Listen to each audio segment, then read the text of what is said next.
అందరికీ నమస్కారం. మన బ్యాంకింగ్ అండ్ మనీ లెర్నింగ్ సిరీస్లో డే 4కి స్వాగతం.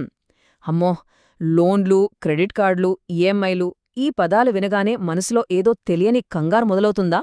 ఏం పర్వాలేదండి. ఈరోజు డబ్బుకు సంబంధించిన ఈ చాలా ముఖ్యమైన విషయాల్ని చాలా సింపుల్గా అర్థం చేసుకుందాం. మనలో చాలామందికి లైఫ్లో ఏదో ఒక టైంలో ఇలాంటి అవసరం తప్పకుండా వస్తుంది కదా. ఆ టైంలో మనకొక ఫ్రెండ్లా అండగా నిలబడే ఒక ఫైనాన్షియల్ టూల్ అదే లోన్. సో దాని గురించే ఈరోజు మనం క్లియర్గా ఎలాంటి భయాలు లేకుండా తెలుసుకుందాం. ఓకే, ఈరోజు మనం ఏం నేర్చుకోబోతున్నామంటే ఈ 5 టాపిక్స్ గురించే. ఫస్ట్, అసలు లోన్ అంటే ఏంటి అనే బేసిక్ క్వశ్చన్తో మొదలుపెట్టి చివరికి మన డబ్బుని తెలివిగా ఎలా వాడుకోవాలో చెప్పే కొన్ని స్మార్ట్ రూల్స్ వరకు అన్నీ చూద్దాం. సరేనా? పదండి స్టార్ట్ చేద్దాం. సో మన ఫస్ట్ టాపిక్, అసలు ఈ లోన్ అనే పదం వెనుక ఉన్న అసలు అర్థమేంటి? చాలా సింపుల్గా చూద్దాం. చాలా సింపుల్గా చెప్పాలంటే లోన్ అంటే ఏంటంటే బ్యాంక్ దగ్గర మనం తీసుకునే అప్పు అన్నమాట.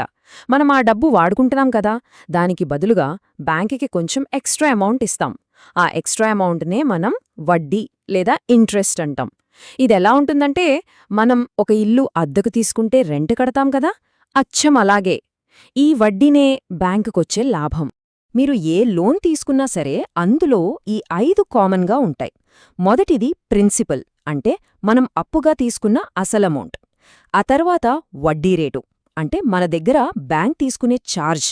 మూడోది టెన్యూర్, అంటే అప్పు తీర్చడానికి మనకు ఎంత టైం పడుతుంది అనేది. నాలుగోది ఈఎంఐ, అంటే మనం నెలనెలా కట్టే ఇన్స్టాల్మెంట్. ఇక లాస్ట్ది కొలాటరల్, అంటే ఒకవేళ మనం లోన్ కట్టకపోతే బ్యాంకికి గ్యారంటీగా ఇచ్చే ఆస్తనమాట. ఓకే, లోన్ తీసుకున్నాం, మరి తిరిగి ఎలా కట్టాలి? ఆ ప్రాసెస్ పేరే ఈఎంఐ. దాని గురించి ఇప్పుడు కొంచెం వివరంగా చూద్దాం. ఈఎంఐ, దీని full form equated monthly instalment. సింపుల్గా చెప్పాలంటే లోన్ తీరిపోయే వరకు ప్రతీ నెల ఒకే అమౌంట్ కట్టడమన్నమాట. మనం కట్టే ఆ నెలవారీ వాయిదాలో మనం తీసుకున్న అసలులో కొంత, బ్యాంకుకి ఇవ్వాల్సిన వడ్డీలో కొంత, రెండు కలిసి ఉంటాయి. ఇక్కడ మనం ఒక చాలా ఇంట్రెస్టింగ్ పాయింట్ తెలుసుకోవాలి. మనం ఈఎంఐ కట్టడం స్టార్ట్ చేసినప్పుడు ఫస్ట్ కొన్ని నెలల్లో మనం కట్టే డబ్బులో ఎక్కువ భాగం వడ్డీకే వెళ్ళిపోతుంది. అసలు చాలా తక్కువ తగ్గుతుంది. అదే లోన్ ఎండింగ్కి వచ్చే కొద్దీ సీన్ రివర్స్ అవుతుంది. మనం కట్టే డబ్బులో ఎక్కువ భాగం అసలు తీర్చడానికే వెళ్తుంది. అందుకే లోన్ త్వరగా క్లోజ్ చేస్తే మనం చాలా వడ్డీ సేవ్ చేసుకోవచ్చు. మన అవసరాన్ని బట్టి మార్కెట్లో రకరకాల లోన్లుంటాయి. పర్సనల్ లోన్కి మనం ఎలాంటి గ్యారంటీ ఇవ్వం కాబట్టి రిస్క్ ఎక్కువ అని దానికి వడ్డీ కూడా చాలా ఎక్కువగా ఉంటుంది. హోమ్ లోన్కైతే మనం కొనే ఇల్లే గ్యారంటీ, అందుకే వడ్డీ చాలా తక్కువగా ఉంటుంది.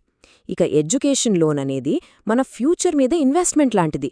సో దీని వడ్డీ ఇంకా తక్కువగా ఉండి మన చదువు పూర్తయ్యాక ఈఎంఐ మొదలవుతుంది. ఓకే, ఇప్పటిదాకా చెప్పిన దానికంటే ఇప్పుడు మనం డిస్కస్ చేయబోయేది చాలా ఇంపార్టెంట్. అదే సిబిల్ స్కోర్. ఇది ఒక రకంగా చెప్పాలంటే మన ఫైనాన్షియల్ రిపోర్ట్ కార్డ్ అన్నమాట. బ్యాంకులకి మన మీద నమ్మకం కలిగించే స్కోర్ ఇది. ఇది బాగుంటేనే మన ఫైనాన్షియల్ ఫ్యూచర్ కూడా బాగుంటుంది. సిబిల్ స్కోర్ అంటే ఏమీ లేదండి, అది 300 నుంచి 900 మధ్య ఉండే ఒక నెంబర్. ఈ నెంబర్ ఏం చేస్తుందంటే మనం తీసుకున్న అప్పులు సరిగ్గా టైంకి కడతామా లేదా అనే విషయాన్ని బ్యాంకులకు చాలా క్లియర్గా చెప్పేస్తుంది. మన స్కోర్ ఎంత ఎక్కువగా ఉంటే బ్యాంకులకు మన మీద అంత నమ్మకం. సో లోన్ కూడా ఈజీగా ఇస్తాం. ఒక్కసారి ఈ రేంజ్లో చూద్దాం. మన స్కోర్ గనక 750 పైన ఉంటే వావ్, ఎక్సలెంట్ స్కోర్ అన్నమాట. బ్యాంకులు మనల్ని వెతుక్కుంటూ వచ్చి తక్కువ వడ్డీకి లోనిస్తాయి. కాని అదే స్కోర్ 650 కన్నా తక్కువ ఉందనుకోండి, అది బ్యాంకులకు ఒక రెడ్ సిగ్నల్ లాంటిది. అప్పుడు వాళ్లు మనకు లోన్ ఇవ్వడానికి చాలా ఆలోచిస్తారు, లేదా పూర్తిగా రిజెక్ట్ చేసే ఛాన్స్ కూడా ఉంటుంది. సరే, మరి ఈ స్కోర్ను ఎలా లెక్కిస్తారు? మన 5 ఫైనాన్షియల్ హ్యాబిట్స్ని చూస్తారు. ఇందులో 2 చాలా ముఖ్యమైనవి.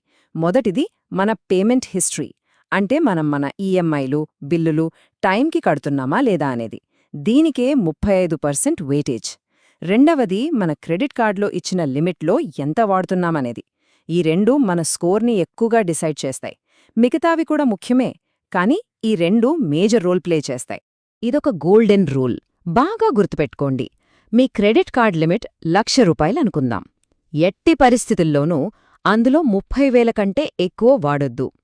ఒకవేళ అంతకంటే ఎక్కువ వాడితే ఓకే, ఈ వ్యక్తి డబ్బు కోసం ఇబ్బంది పడుతున్నాడు అని బ్యాంకులకు ఒక సిగ్నల్ వెళ్తుంది.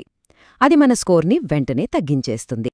ఒక్కసారి ఈఎంఐ లేదా క్రెడిట్ కార్డ్ బిల్ కట్టడం లేట్ అయినా మన స్కోర్ ఏకంగా 50 నుంచి 100 పాయింట్ల వరకు పడిపోవచ్చు.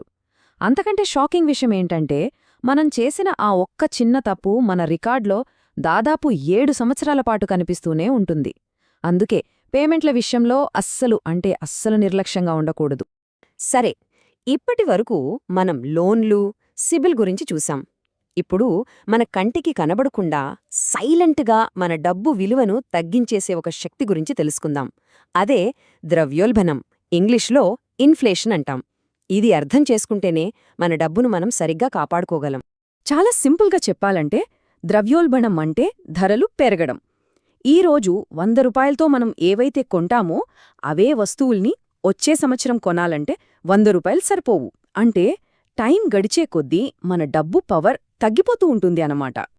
ఇక్కడో చిన్న లెక్క చూద్దాం. ఫర్ ఎగ్జాంపుల్, మనం బ్యాంకులో ఎఫ్డీ వేస్తే ఒక 6% వడ్డీ వస్తుందనుకుందాం. అదే టైంలో దేశంలో ధరలు కూడా 6% పెరిగాయనుకోండి, దానర్థమేంటి? మన డబ్బు అస్సలు పెరగనట్టే. దీనికి మనం కట్టే ట్యాక్స్ కూడా యాడ్ చేస్తే నిజానికి మన డబ్బు విలువ పెరగడం కాదు, తగ్గుతుంది. అందుకే డబ్బుని ఊరికే సేవింగ్స్లో పెట్టడం కన్నా ఇన్ఫ్లేషన్ని బీట్ చేసేలా ఇన్వెస్ట్ చేయడం ముఖ్యం. అయితే ఈ ఇన్ఫ్లేషన్ వల్ల ఒక ప్లస్ పాయింట్ కూడా ఉంది.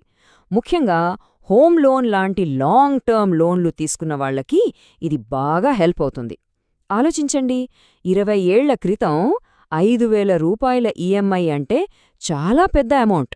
కాని ఇప్పుడు మన జీతాలు పెరగడం వల్ల ఆ 5,000 చాలా చిన్న అమౌంట్లా అనిపిస్తుంది. అంటే ఇన్ఫ్లేషన్ వల్ల మన ఈఎంఐ భారం టైం గడిచే కొద్దీ తగ్గుతూ వస్తుందన్నమాట. రైట్. ఇప్పటివరకు మనం నేర్చుకున్న విషయాలు అన్నిటినీ కలిపి డబ్బు విషయంలో మనం ఫాలో అవ్వాల్సిన కొన్ని సింపుల్ అండ్ స్మార్ట్ రూల్స్ ఏంటో ఇప్పుడు చూద్దాం. ఇవి మన యాక్షన్ ప్లాన్ అన్నమాట. ఈ 5 స్మార్ట్ రూల్స్ని ఎప్పుడూ గుర్తుంచుకోండి. 1. మీ జీతంలో 40% కన్నా ఎక్కువ ఈఎంఐలు ఉండకుండా ప్లాన్ చేసుకోండి. 2. ఒక్క పేమెంట్ కూడా లేట్ అవ్వకుండా చూసుకోండి, కావాలంటే రిమైండర్లు పెట్టుకోండి. 3. మీ సిబిల్ స్కోర్ ఎప్పుడూ 750 పైన ఉండేలా మెయింటైన్ చేయండి. 4. క్రెడిట్ కార్డ్ని అవసరానికి వాడుకుని బిల్లు మొత్తం కట్టేయండి. 5. చాలా అర్జెంట్ అయితే తప్ప ఎక్కువ వడ్డీ ఉండే పర్సనల్ లోన్ జోలికి వెళ్ళకండి. ఓకే, లోన్లు తీసుకోవడం, వాటిని జాగ్రత్తగా మేనేజ్ చేయడం ఒక ఎత్తు అయితే, మన లైఫ్లో అనుకోనివి ఏమైనా జరిగినప్పుడు ఈ లోన్లు మన ఫ్యామిలీకి భారం కాకుండా చూసుకోవడం కూడా చాలా ముఖ్యం కదా. మరి దానికోసమేం చేయాలో ఎప్పుడైనా ఆలోచించారా? మన నెక్స్ట్ సెషన్లో, అంటే డే 5లో ఈ ప్రశ్నకు సమాధానం వెతుకుదాం. ఇన్సూరెన్స్ అనే ఒక ప్రొటెక్షన్ షీల్డ్ గురించి పూర్తిగా తెలుసుకుని మనల్ని, మన ఫ్యామిలీని ఫైనాన్షియల్గా ఎలా సేఫ్గా ఉంచుకోవాలో డిస్కస్ చేద్దాం. సో నెక్స్ట్ ఎపిసోడ్లో తప్పకుండా కలుద్దాం.